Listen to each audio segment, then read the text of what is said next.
Hello friends, പുതിയൊരു വീഡിയോയിലേക്ക് എല്ലാ കൂട്ടുകാർക്കും സ്വാഗതം. അങ്ങനെ ഗോപൻ ശരണ്യയുടെ അടുത്ത് പറയുന്നുണ്ട്, ഇനിയെങ്കിലും ഞങ്ങൾ പറയുന്നതൊക്കെ കേൾക്കുന്ന.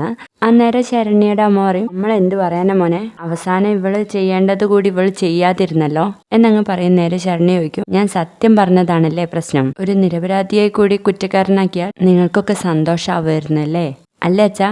ആരും എന്താ ഒന്നും മിണ്ടാത്തേന്ന് ചോദിക്കുമ്പോൾ അച്ഛനങ്ങ് എണീറ്റ് പോവാണ് കേട്ടോ. അന്നേരം ഗോപനോട് പറയുന്നുണ്ട്, ഇനിയെങ്കിലും എന്റെ ഫോണൊന്ന് തിരിച്ചു തരുമെന്ന്. അങ്ങനെ ഗോപൻ കൊടുക്കാണ് കേട്ടോ ഫോണ്. അങ്ങനെ ശരണ്യാണെങ്കിൽ അലീനെ ആയിരിക്കും കേട്ടോ വിളിക്കുന്നത്. അപ്പൊ വിളിക്കുമ്പോൾ തന്നെ നമ്മുടെ അലീന പറയുന്നുണ്ട്, എനിക്ക് സന്തോഷമായി മോളെ, എനിക്കൊരു പേടി ഉണ്ടായിരുന്നു നിന്നെ എല്ലാരും കൂടി കുറ്റപ്പെടുത്തുമ്പോൾ അതിന് കാരണക്കാരി ഞാനാണല്ലോ എന്നുള്ളത്. അതങ്ങനെയല്ലെന്നും ഞാൻ നിനക്ക് വഴികാട്ടിയാണെന്ന് മാത്രം എനിക്കിപ്പോൾ മനസ്സിലായി മോളെ. അന്നേരം നമ്മുടെ ശരണ്യ പറയും, പക്ഷെ ചേച്ചി ഇവിടെ ആരും അതൊന്നും മനസ്സിലാക്കുന്നില്ല, എല്ലാരും എനിക്കെതിരെ വന്ന് എന്തൊക്കെയോ പറയുന്നു. ഞാൻ കള്ളം പറയണമെന്ന് മാത്രമേ അവരോട് ചോദിച്ചുള്ളൂ, പക്ഷെ അവർക്ക് അതിന് ഉത്തരം ഉണ്ടായിരുന്നില്ല.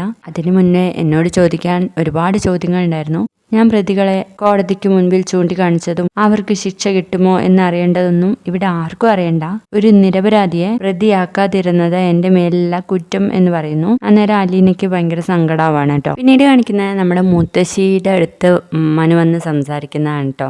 അന്നേരം ഹരിയുടെ കഷ്ടപ്പാട് എന്ന് തീരുവാവോ എന്നൊക്കെ ചോദിക്കുന്നു. അപ്പോൾ നമ്മുടെ മനു പറയുന്നുണ്ട്, അവനെ പണ്ട് കോളേജ് പഠിക്കുന്ന കാലത്ത് ഒരു അടിപിടി കേസ് ഉണ്ടായിരുന്നു, അതും കൂടി ഇവര് ഇതിൽ ചേർത്തിട്ടുണ്ട്. അതുകൊണ്ട് ഇപ്പോഴൊന്നും പുറത്തിറങ്ങാൻ വേണ്ടിയിട്ട് പറ്റത്തില്ല. പിന്നീട് തിരിച്ചറിയൽ പരേഡ് നടത്തിയപ്പോൾ ആ പെൺകുട്ടി ഒറ്റ നോട്ടത്തിൽ ഹരിയാണ് തിരിച്ചറിഞ്ഞെന്ന് പറയുന്നു. അപ്പോഴും നമ്മുടെ മുത്തശ്ശിയാണെങ്കിൽ അയ്യോ അവന്റെ കഷ്ടപ്പാട് എന്ന് തീരും എന്ന് ചോദിച്ച് നിൽക്കുക കേട്ടോ. പിന്നീട് കാണിക്കുന്നത് നമ്മുടെ വൈജയെ വിളിച്ച് ബബി കാര്യങ്ങൾ പറയാണ്. രോഹിത്തിന് ജാമ്യം കിട്ടിയ വാർത്ത ആണോ, ആരാ എന്നിട്ട് ബാലേന്ദ്രന്റെ കൂടെ പോയേ എന്ന് ചോദിക്കുമ്പോൾ ഞാനൊന്നും പോയില്ല, അലീനയും കൂട്ടിയിട്ട് അച്ഛൻ പോയെന്ന് പറയുമ്പോൾ ഓ അവിടേക്കും നിന്റെ അച്ഛൻ അവളെയും കൂട്ടിയിട്ടാണ് പോയത്, എന്തെങ്കിലും ഒരു ഉളുപ്പ് വേണ്ടേ, ആളുകളുടെ മുന്നിൽ എഴുന്നള്ളിച്ചുകൊണ്ട് നടക്കാൻ, അവൾ അവിടുത്തെ വേലക്കാരിയല്ലേ എന്നൊക്കെ ചോദിക്കുന്നു. അപ്പൊ നമ്മുടെ ബബി പറയുന്നുണ്ട്, അച്ഛനിപ്പോ അവള് മതി, എല്ലായിടത്തും പോകുമ്പോൾ അവളെയും കൂട്ടിയിട്ട് പോവും എന്ന് പറയാൻ കേട്ടോ. പിന്നീട് കാണിക്കുന്നത് നമ്മുടെ കമലയാണെങ്കിൽ ശിവനോട് ഇങ്ങനെ ദേഷ്യപ്പെടുവാണ് കേട്ടോ.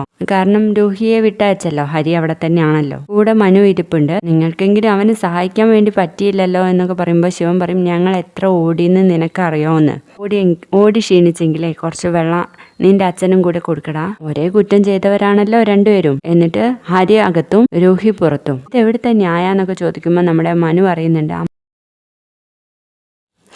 അപ്പോൾ മനു പറയുന്നുണ്ട്, അമ്മയുടെ പ്രശ്നം എന്താന്ന് വെച്ചാൽ ഹരി ഇപ്പോൾ അകത്തും രോഹി ഇപ്പോൾ പുറത്തും നിൽക്കുന്നതാ, ഇത് ചീപ്പാണമ്മേ, ഒരാളെങ്കിലും കുടുംബത്തിലെ ഒരാളെയെങ്കിലും പുറത്ത് വിട്ടല്ലോ എന്ന് ആശ്വസിക്കുക. അങ്ങനെ എനിക്ക് ആശ്വസിക്കാൻ കഴിയില്ലടാ എന്ന് പറയുമ്പോൾ ചെയ്ത തെറ്റിന്റെ കാഠിന്യാണ് കോടതി വിധിക്കുന്നത്. രോഹി ഒന്നും ചെയ്യാത്തതുകൊണ്ട് അവനെ പുറത്തു വിട്ടു, അവന് ജാമ്യം കിട്ടി എന്ന് പറയുന്നു.